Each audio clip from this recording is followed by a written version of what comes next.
तो अयोध्या में भव्य और दिव्य वातावरण इस वक्त है और सीधे रुख करते हैं अजय मिश्रा का, हमारे संवाददाता जो मौजूद हैं इस वक्त अयोध्या में।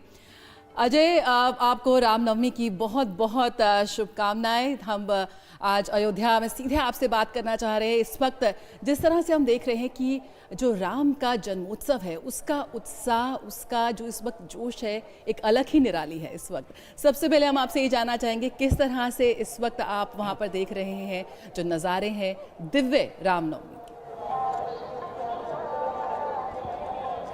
जया जी, संपूर्ण दूरदर्शन परिवार की तरफ से संपूर्ण विश्व को भगवान श्री राम के प्रकटोत्सव और श्री राम नवमी की अनंत शुभकामनाएं, क्योंकि भगवान श्री राम स्वयं अनंत हैं, इसलिए शुभकामनाएं भी अनंत होनी चाहिए। आप मेरे पीछे देख रहे हैं ये जो मंदिर का मुख्य द्वार है, ये इस वक्त भक्तों से पटा हुआ है और 12 बजे तो भय प्रगट कृपाला होगा ही, लेकिन उससे पहले जो आप भक्तों के दर्शन कर लीजिए, क्योंकि जो भक्त हैं वो लाखों की संख्या में इस वक्त अयोध्या के धाम पर पधार चुके हैं और सभी लोग चाहते हैं कि 68 करोड़ तीर्थ जब यहाँ पर वास करते हैं आज ही के दिन, तो आज इस वक्त यहाँ के आसमान में आपको मैं दिखा तो नहीं सकता, क्योंकि ये तो अनुभव करने की चीज है कि जो देवता है वहाँ मनुष्य रूप धारण करके आते हैं। स्वयं भगवान श्री महादेव अपने इष्ट देव जो कि बालक रूप में ही जो भगवान राघव के रूप में यहाँ पर पधारते हैं। भगवान जो श्री राम जन्मभूमि के अभी दिव्य प्रांगण में आज महादेव सहित जो जितने भी देवता हैं, तीर्थ हैं, वो सब यहाँ पर आएंगे। और आप थोड़ी सी भीड़ देखिए, यहाँ पे मैं आपको दिखाना चाहता हूँ 25 लाख लोगों के आने की व्यवस्था है। और ये तो आप केवल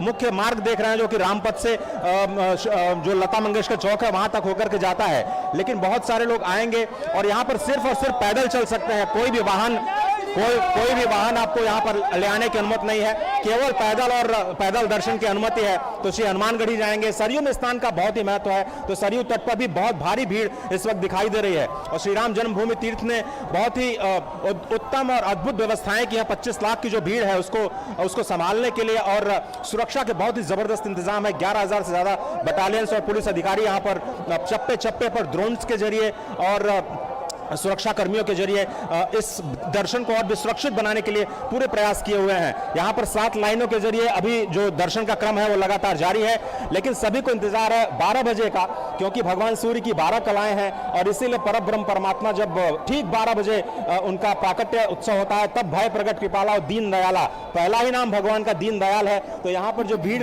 दिख रही है तो दीनों पर दयालु करने वाले कृपाल भगवान श्री राम के प्राकट्य का सभी को उत्सुकता से प्रतीक्षा है। और क्यों न हो, यहाँ पर पूरे ब्रह्मांड में जो आनंद का विस्तार करते हैं, संपूर्ण विश्व को आनंद देने वाले वो भगवान श्री राम आज राघव के रूप में पहली बार 500 वर्षों के बाद अपने टेंट से निकलकर भव्य मंदिर में विराजे हैं। आज पहला जन्मोत्सव है उनका और इस अवतार प्रकटोत्सव को देखने के लिए देश और दुनिया से तमाम लोग यहाँ पर पधार चुके हैं और सभी इस आनंद की धारा में अपने आप को बहा ले जाना चाहते हैं। और आप सभी को एक बार फिर से ढेरों शुभकामनाएं, अनंत शुभकामनाएं। जय जी।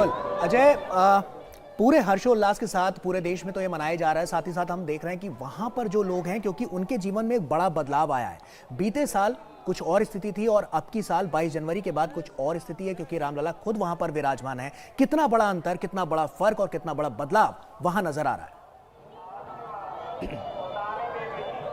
सिर्फ एक आंकड़ा आपको देखता हूं गौरव, जब 22 जनवरी को प्राण प्रतिष्ठा हुई तो 70 से 80 हजार लोगों के दर्शन करने की व्यवस्था है, लेकिन 23 जनवरी को 6.5 लाख लोगों ने दर्शन किए और एकदम सुरक्षित तरीके से दर्शन किए। आज वो 6.5 लाख का आंकड़ा 25 लाख तक आ गया है। कुछ अखबार 40 लाख बता रहे हैं, पर चलिए हम 25 लाख को ही मान लेते हैं। भैया आप कहाँ से आए हैं? बस्ती से आए हैं। बस्ती से इतनी दूर कैसे आए? साधन से आए हैं। कोई दिक्कत तो नहीं हो रही है? कोई दिक्कत नहीं, मोदी जी के समय कोई दिक्कत नहीं, मोदी जी के समय कोई दिक्कत नहीं है। बहुत आनंद से हम लोग आए हैं, और ऐसी व्यवस्था कभी नहीं हुई थी। देखिए, ये तो सिर्फ एक आवाज है मुझे लगता है, लेकिन लाखों लोगों की आवाज यही है कि इतना तमाम सुरक्षा के बीच में गौरव, जो भारत के गौरव है भगवान श्री राम, उनके प्रकटोत्सव पर, क्योंकि यहाँ पर आनंद का जो उत्साह का माहौल है बिल्कुल अलग है। मेरे पास शब्द नहीं है, मैं शब्द के जरिए तो आपको बता नहीं सकता, लेकिन शब्द ब्रह्म होते हैं और थोड़ा सा प्रयास जरूर कर रहा हूँ कि यहाँ के आनंद को आप तक पहुंचाऊं। लेकिन सिर्फ और सिर्फ भीड़ आप देखिए कि कैसे लोग बिल्कुल पैदल चलते हुए अपने श्रद्धा की बड़ी यात्रा तय करके आए हैं। कुछ लोग रात भर सोए नहीं है और आज पूरे दिन ये तांता चलने वाला है। भगवान श्री राम पहली बार 19 से 20 घंटे खड़े होकर के भक्तों को दर्शन देंगे, क्योंकि वो भक्त वत्सल हैं, कृपालु हैं, दीन दयालु हैं, तो उनको भी उतना इंतजार है भक्तों का जितना भक्तों को इंतजार रहता है। जी जया जी। बिल्कुल अजय, आपका जोश देखने ही लायक है। अजय, आज श्री राम का सूर्य तिलक होगा और ये एक बहुत ही अद्भुत घटना होगी, इसके बारे में थोड़ा सा बताइए, किस तरह से वहाँ मौजूद तमाम भक्तों के लिए ये बेहद एक बेहद यादगार अनुभव होने जा रहा है, दिव्य अनुभव।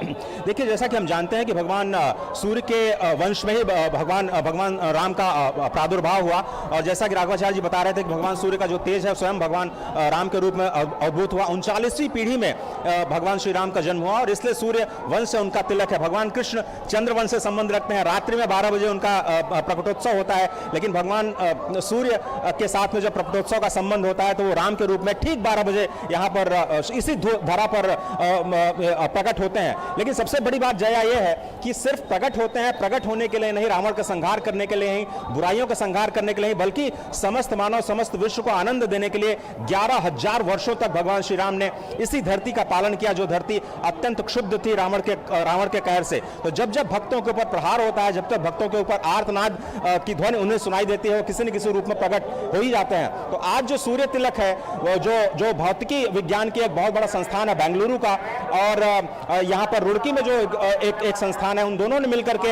एक ऑप्टिकल मैकेनिज्म तैयार किया है, जो तीसरी मंजिल पर जो भगवान सूर्य की किरणें हैं, जैसे ही वो सूर्य की किरणें बिल्कुल मध्याह्न में ऊपर जाएंगी तो वो एक ऑप्टिकल मिरर से परावर्तित होकर के मंदिर के गर्भगृह में प्रवेश करेंगे, फिर वहां से फिर से परावर्तित होकर भगवान के ललाट पर जाएंगी। कुल 4 से 5 मिनट का वक्त होगा जब वो सूर्य, ऐसा लगेगा भगवान सूर्य स्वयं 12 बजे भगवान राम का अभिषेक कर रहे हैं ललाट पर, वो उनका चुंबन कर रहे हैं अपने राम लला का। तो सभी लोग किसी न किसी रूप में आना चाहते हैं। भगवान सूर्य आज बहुत ही प्रसन्न होंगे। हालांकि भगवान सूर्य की जो किरणें हैं संपूर्ण विश्व पर एक ही समान होती हैं, लेकिन राघव के लिए वो अत्यंत विशिष्ट होने वाली हैं, और इसलिए जो आज का सूर्य तिलक है वैज्ञानिक एक वैज्ञानिक अवधारणा के हिसाब से ये बहुत ही आकर्षक होने वाला है, और ये भीड़ रुकने वाली नहीं है, किसी के लिए बंद नहीं किए जाएंगे आज दरवाजे। जो भक्तजन उस वक्त 12 बजे मंदिर में होंगे उनको वो दर्शन होंगे, लेकिन दूरदर्शन ने स्पेशल तैयारियां की हैं, कम से कम 100 जगहों पर एलईडीज लगाई हैं, और पूरे विश्व में जो ये विशेष प्रसारण किया जा रहा है एचडी के जरिए, आप सूर्य तिलक और सूर्य अभिषेक का पूरा आनंद ले सकते हैं। दूरदर्शन परिवार ने पूरी तैयारियां की हैं, और प्रशासन ये कह रहा है कि लगातार सभी लोग यहाँ पर ना आए, स्मरण करें भगवान का, और मन से ही भगवान। आप कुछ कहना चाह रहे माता जी, कहाँ से आई हैं? गोंडा जिले से आई हूँ। मैं अपना पता नहीं बताऊंगी क्योंकि अभी घर के लोग। हाँ, नहीं कोई बात नहीं है। तो आनंद है आपको कि नहीं? नहीं, सुनिए, देखिए हनुमानगढ़ी प्रसाद चढ़ाते हुए तो आनंद की जो बात है वो अत्यंत यहाँ पर जो भक्तों के मुंह से सुनाई दे रही है, लेकिन हम सभी लोगों को इंतजार है 12 बजे का जब भगवान श्री राम का प्राकट उत्सव होगा। गौरव जया। बिल्कुल अजय, वो दृश्य भी अद्भुत होगा और साफ तौर पर जो तमाम तैयारियां हैं ये भी अद्भुत हैं, क्योंकि 25 लाख की एक बड़ी भीड़ को वहां पर कंट्रोल करना, इसके लिए कानून व्यवस्था लगातार हम देख रहे हैं, जो कि तस्वीरों में भी नजर आ रहा है, और जो अभी तक आपने कवर करके भेजा उसमें भी इस बात को मेंशन किया है कि साफ तौर पर आज बहुत कुछ होने वाला है। तो ये अद्भुत तस्वीरें लगातार हम अपने दर्शकों के साथ समय समय पर साझा करते रहेंगे। बहुत शुक्रिया आपका अजय, तमाम जानकारियां हमसे साझा करने के लिए।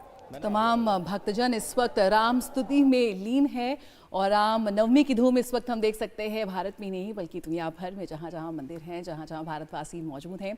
तो फिलहाल यहाँ रुकूंगी एक छोटे से ब्रेक के लिए, लेकिन नया सवेरा जारी रहेगा, तो बने रहिए हमारे साथ, जल्द हाजिर होते हैं।